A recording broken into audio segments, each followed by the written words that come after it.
저희가 설교를 시작하기에 앞서서 제가 한 가지 광고가 있습니다. 그 수요일 날 담임 목사님께서 말씀하셨듯이 지금 코비드-19가 펜실베니아에서 굉장히 심해지고 있잖아요. 그래서 저희가 다음 주부터는 토요 새벽 기도를 잠시 중단하려고 합니다. 조금 더 성도님들의 안전을 위해서. 하지만 이제 개인적으로 계속 기도를 하시고 싶으신 분들은 오셔도 괜찮습니다. 그래서 저희가 자세한 내용은 또 주일에 한 번 더 내일 광고를 하겠습니다. 저희 사도행전 20장 24절 존재의 이유라는 제목으로 오늘 말씀 나눠보겠습니다. 사도행전 20장 24절.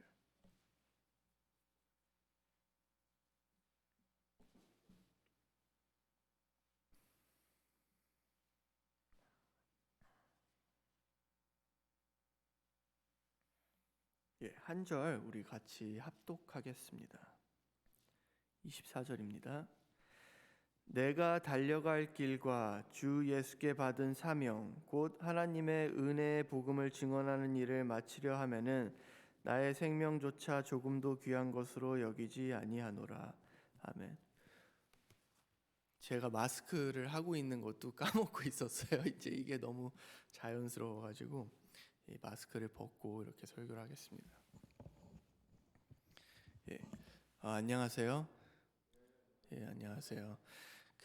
오늘은 본문 말씀, 저희가 방금 읽은 본문 말씀과 사도행전에서 바울이 재판받는 모습을 통해서 저희가 인간과 성도의 본질을 한번 비교해 보겠습니다. 많은 사람들이 오늘 본문을 좋아하십니다. 저도 이제 제가 대학교 3학년, 2, 3학년쯤에 이제 하나님을 믿기 시작을 했는데 제가 가장 좋아하는 구절 중에 하나가 오늘 본문 구절이었습니다. 읽기만 해도 이렇게 가슴이 뜨거워지고 그렇잖아요. 본문을 보면 바울은 두 가지 개념을 제시하면서 그중 하나를 선택함으로 자신이 어떤 존재임을 고백하고 있습니다.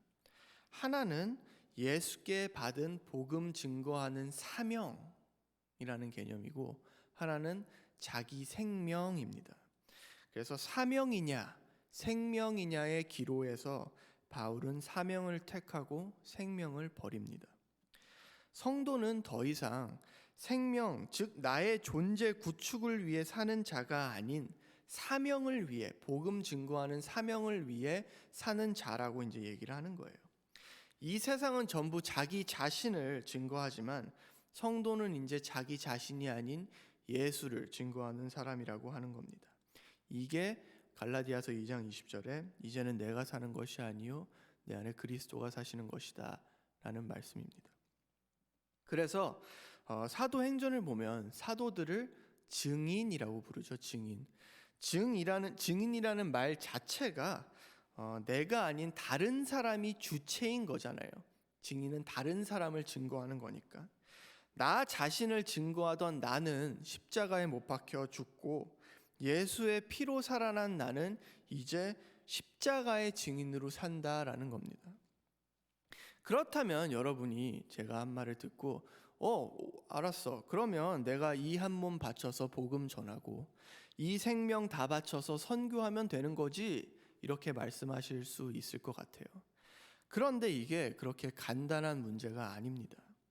가령 오늘 본문은 읽고 여러분이 집을 팔고 가족도 버리고 기독교인을 죽이는 곳으로 선교를 간다고 할지어도 우리는 결국에 나는 이렇게 집 팔아서 가족 버려서 선교 간 사람이라는 자기 의의를 챙기게 돼 있기 때문에 그렇습니다.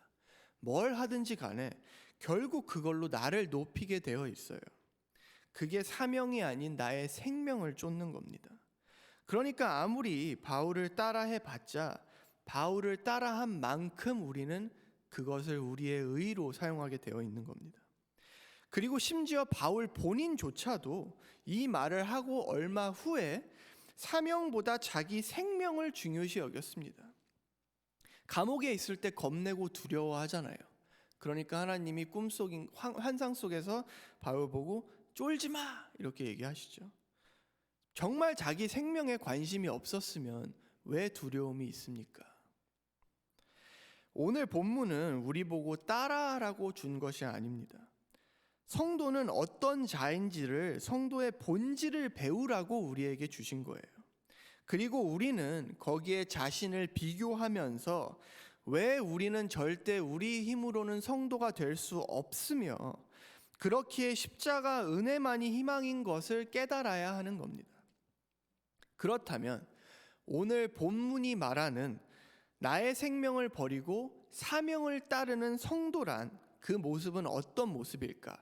오늘 바울이 재판받는 그림을 통해서 우리가 이것을 한번 좀 더 심도 있게 이제 보려고 합니다. 저는 나름 이제 재밌다라고 썼는데 살짝 어려우실 수도 있어요. 그래서 집중을 하시고 들으시면 좋을 것 같습니다. 다들 지아 기억하시죠? 지아, 우리 최 목사님이랑 황전도사님 딸 지아. 제가 이제 지아랑 우리 리아한테는 저한테 반말을 쓰라고 했었어요. 저는 애들이 저한테 반말 쓰는 게 이렇게 귀엽더라고요. 이제 오늘 토요일이었습니다. 아마 이제 중고등부 아이들을 데리고 제가 어디 놀러 가려고 이제 그 교회로 이제 오라고 했었어요. 그래서 토요일 날 이제 저도 오고 이태희 집사님도 이렇게 오셨었어요. 아마 토마스랑 이제 피터 라이드 때문에 애들 라이드 주려고 오셨던 것 같아요. 그래서 집사님이랑 이제 저랑 주차장에서 만나서 이제 교회 본당 건물 안으로 이렇게 들어가고 있었습니다. 그런데 저희가 이렇게 딱 들어오니까 지아가 저기 서 있더라고요. 그러면서 저를 딱 보더니 이렇게 반가운 얼굴로 정재야 안녕? 교회 왔어? 이렇게 반기는 거예요. 그래서 이제 이렇게 막 뛰어오는 겁니다. 그래서 옆에 이제 저랑 함께 계시던 이태희 집사님이 얼마나 당황하셨겠어요. 그런데 더 웃긴 거는 옆에 이제 황전도사님이 그거를 보시고 기겁을 하시면서, 이태희 집사님도 같이 있으니까 기겁을 하시면서 이제 저희한테 오면서 지아야 그렇게 얘기하면 안 돼 이렇게 막 얘기를 하시는 거예요. 뭐 저는 재밌었지만 황전도사님은 얼마나 괴로우셨겠어요. 아이들은 이렇게 규칙과 질서가 없습니다. 물론 지아는 이제 제가 그렇게 얘기를 해서 그런 거지만 원래 이제 아주 예의가 바르죠. 그런데 이제 저희 라엘이, 제 새로 이제 태어난 라엘이는 정말 무질서 그 자체입니다. 새벽 4시에 배가 고프다고 꽥꽥 울어요. 방음도 안 되는데 제가 그래서 쫓겨날까봐 아주 두려움에 떨면서 살고 있습니다. 이웃을 배려해야 한다는 것을 모릅니다. 라엘이는 똥도 아무 때나 아무데나 쌉니다. 그래서 뭐 제 얼굴에 싼 적도 있고 제 옷에 싼 적도 한두 번이 아니에요. 아무데나 그런 신뢰를 하면 안 된다는 것도 모릅니다. 이게 악이니까 저희가 봐주는 거지, 만약에 제가 저렇게 행동했으면 어땠을까요? 아마 인간 취급도 못 받았겠죠. 이렇게 인간들은 규칙과 질서 아래 있지 않는 존재는 존재할 가치가 없는 것으로 여깁니다. 존재할 가치가 없다라고 여겨요. 그래서 우리는 무질서인 아이들에게 법을 주입시킵니다. 그래서 질서로 바꿉니다. 어른들에게는 존댓말을 써야 해. 이웃을 배려해야 해. 똥은 화장실에만 싸야 해. 등 아이들에게 법이 주입되고 아이들은 그걸 지키면서 비로소 인간다운 인간, 존재할 가치가 있는 인간이 되는 겁니다. 이렇게 존재의 가치는 무질서에 법이 주입되면서 생기는 겁니다. 이게 인간과 법의 관계예요. 사도행전을 보시면 베스도 총독, 벨리스 총독, 아그리빠 왕 등 법을 다루는 왕들, 리더들이 나옵니다. 그리고 그들은 하나같이 바울에게 죄가 없다 이렇게 판단을 내려요. 그렇죠? 그리고 복음서를 봐도 똑같죠. 예수님도 죄가 없다 이렇게 얘기를 하잖아요. 법을 다루는 사람들이. 그런데 이들 모두 바울과 예수를 감옥에 넣고 핍박합니다. 왜냐하면 유대인들이 무섭기 때문에 혼돈과 무질서를 막기 위해서 그런 판단을 합니다. 그러니까 인간에게는, 그리고 인간의 법은 맞고 틀리냐가 중요한 것이 아니라 질서 유지가 중요한 거예요. 여러분도 한번 생각을 해보시면 우리의 법도 똑같습니다. 맞고 틀리냐를 정하는 것이 아니라 질서 유지를 위해 법이 있는 겁니다. 그게 인간들이 법을 사용하는 방법이에요. 질서 유지, 그리고 그것을 통한 가치 생성. 하나님도 우리에게 법을 주셨습니다. 원래 하나님의 법은 그리스도로 결론을 지어야 합니다.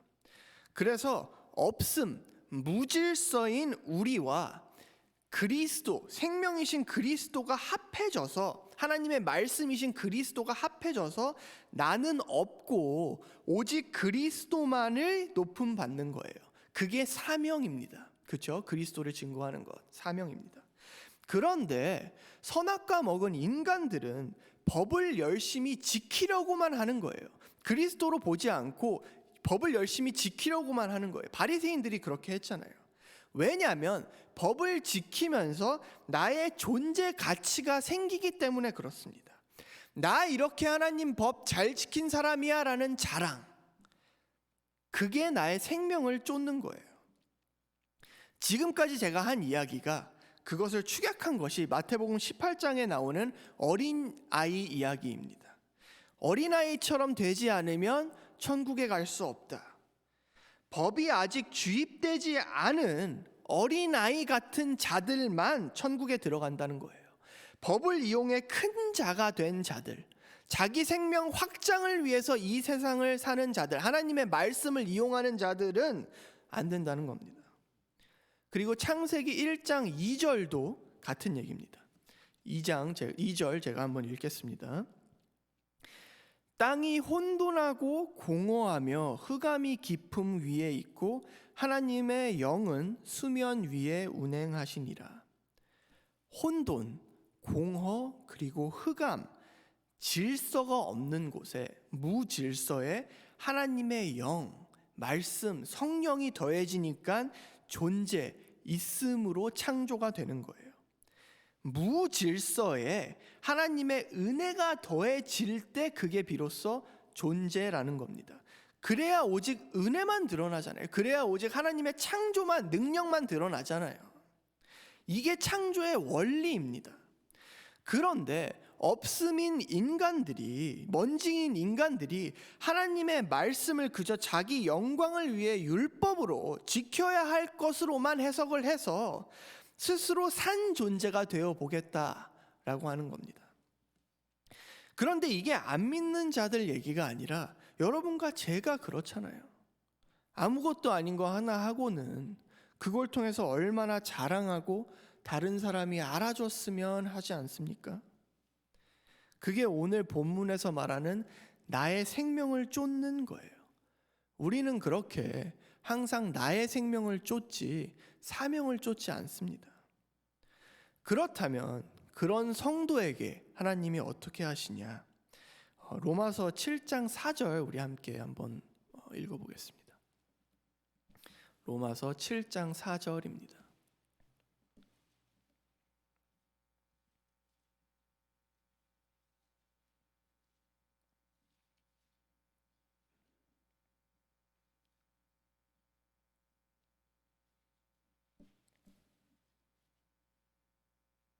로마서 7장 4절 제가 읽겠습니다.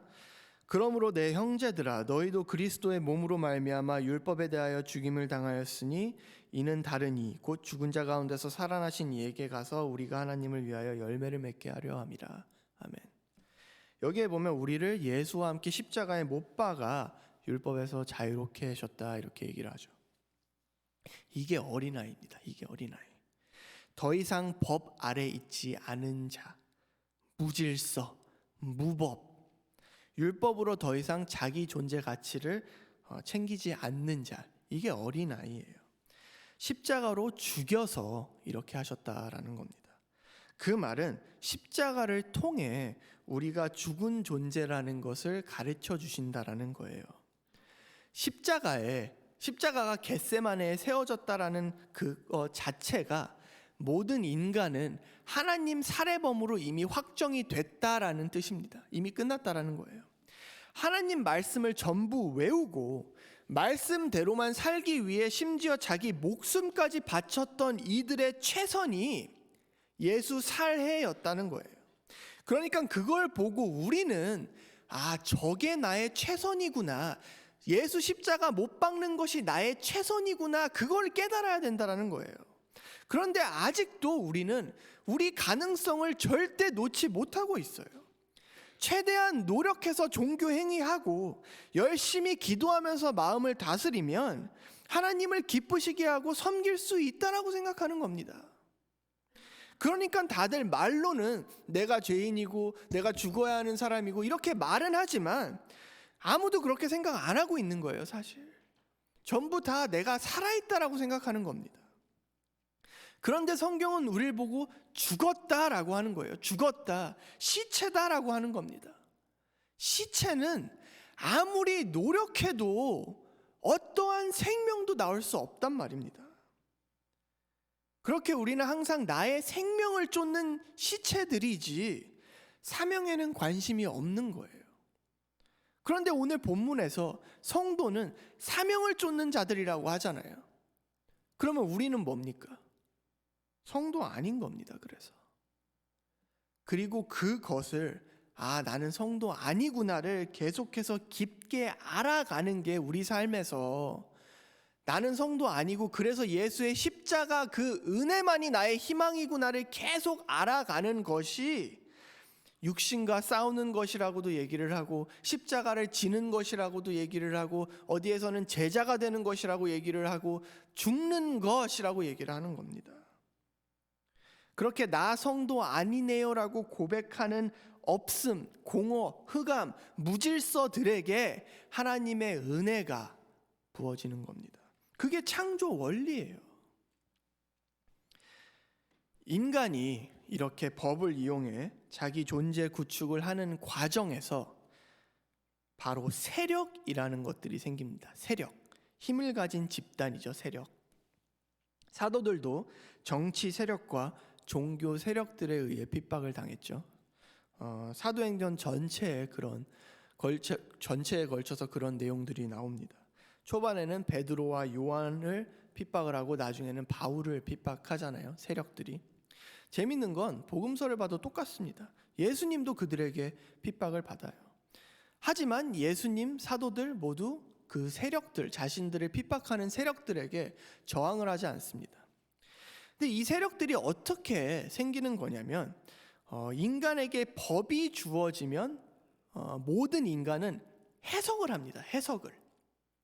법을 보는 즉시에 해석을 해요.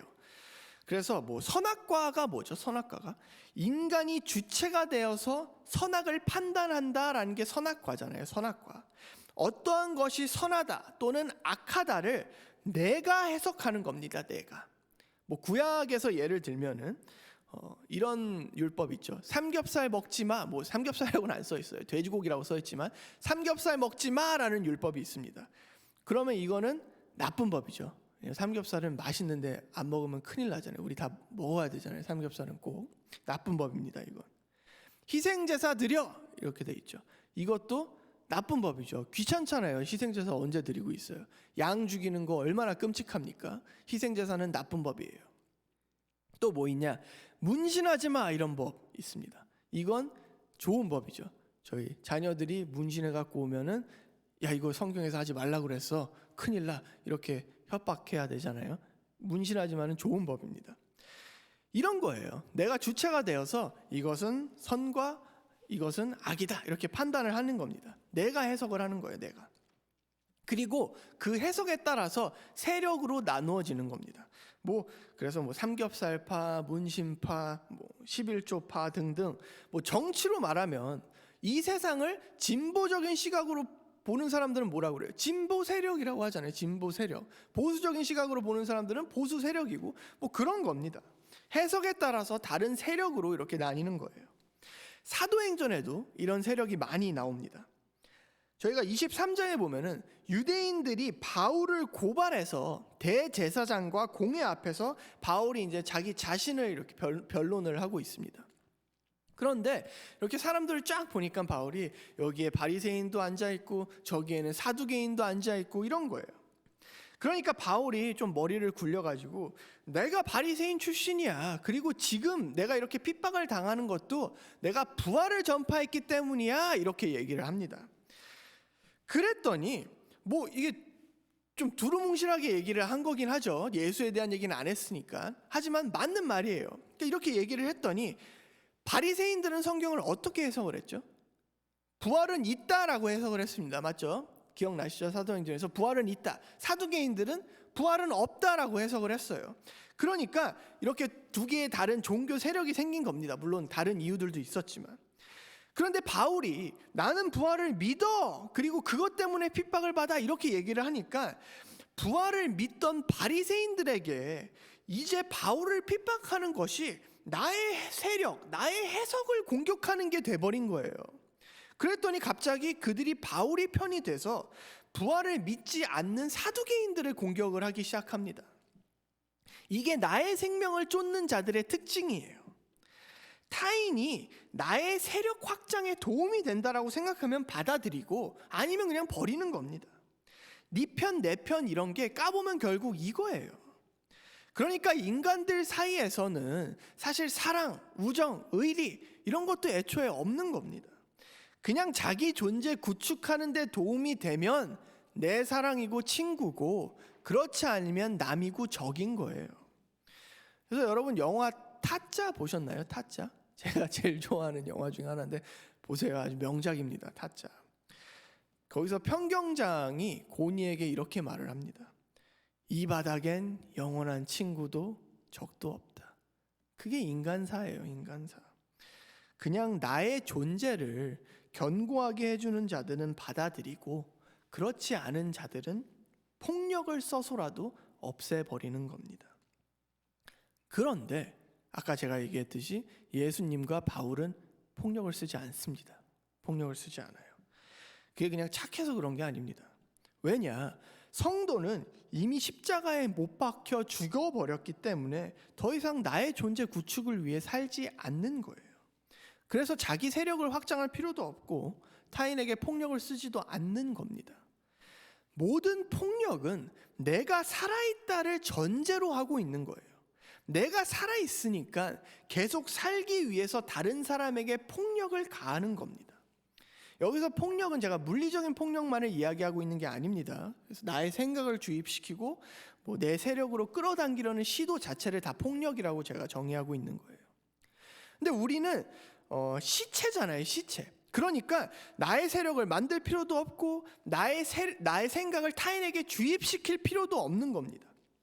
그래서 예수님도 사람들이 복음을 믿지 않으면 뭐라고 하죠? 먼지 털고 그냥 떠나 이렇게 얘기를 합니다. 바울은 어떤가요? 저희가 18장에 보면은 사도행전 18장에 보면은 바울이 고린도에서 유대인들에게 전도를 하고 있는데 그들이 엄청 반대를 해요. 그랬더니 18장 6절에 뭐라고 써 있냐면 바울이 옷을 털면서 이르되 너희 피가 너희 머리로 돌아갈 것이요 나는 깨끗하니라 이러고 그냥 자리를 떠버립니다. 이게 우리가 봤을 때에는 노력해 보이는 것 같지도 않고 사랑이 없는 것 같이 보이잖아요. 하지만 그게 죽은 자인 거예요. 그게 죽은 자.